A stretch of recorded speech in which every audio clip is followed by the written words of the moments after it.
పాటా పాటి తెలంగాణ రాష్ట్ర commander comrade Machalla Naxalite వెంకటరెడ్డికి ఓటేసి గెలిపించి అధికారం ఇస్తే తెలంగాణ ప్రజలందరినీ 25 ఏళ్ల వరకు ఫెయిల్ అనేది లేకుండా సైన్స్ చదివించి శాస్త్రవేత్తలుగా మారుస్తాను, చైతన్యవంతులుగా మారుస్తాను. జాన్ స్కోటన్బర్గ్ ప్రింటింగ్ అనేది లేకపోతే చరిత్ర మొత్తం మనం చెప్పుకునే కట్టుకథలాగే మిగిలిపోయేది. అలాంటిది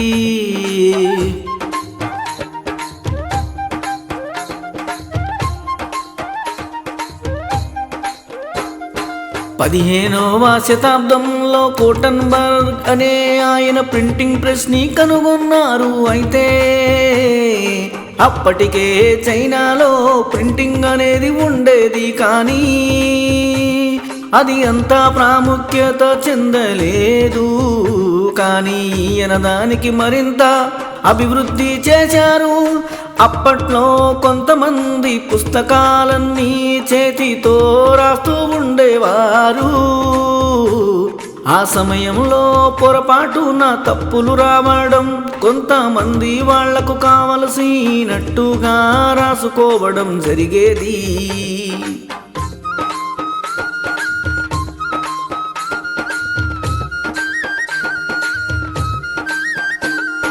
ప్రతి పుస్తకం చేతితో రాయడం కష్టం కాబట్టి అవి చాలా ఖరీదు ఉండేవి.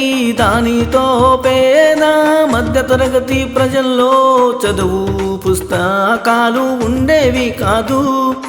అదే ప్రింటింగ్ ప్రెస్ వచ్చిన తరువాత చదువు అందరికీ చేరువయ్యింది.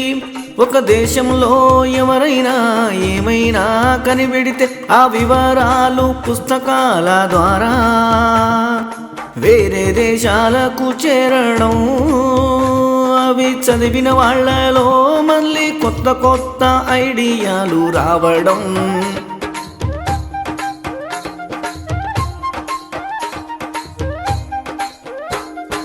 ఇలా నాలెడ్జి అనేది ఈజీగా అందరికీ చేరువై ప్రపంచం మరింత డెవలప్ అయ్యింది.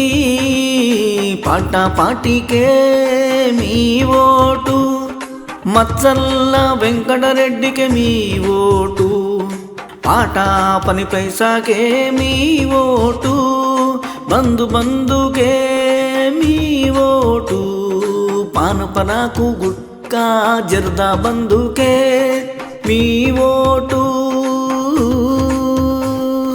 పేద మహిళలందరికీ ఉచిత కారుకే మీ ఓటు, ఉచిత 2 తులాల గోల్డ్ చైనుకే మీ ఓటు, నెలకు 30,000 జీతానికే మీ ఓటు.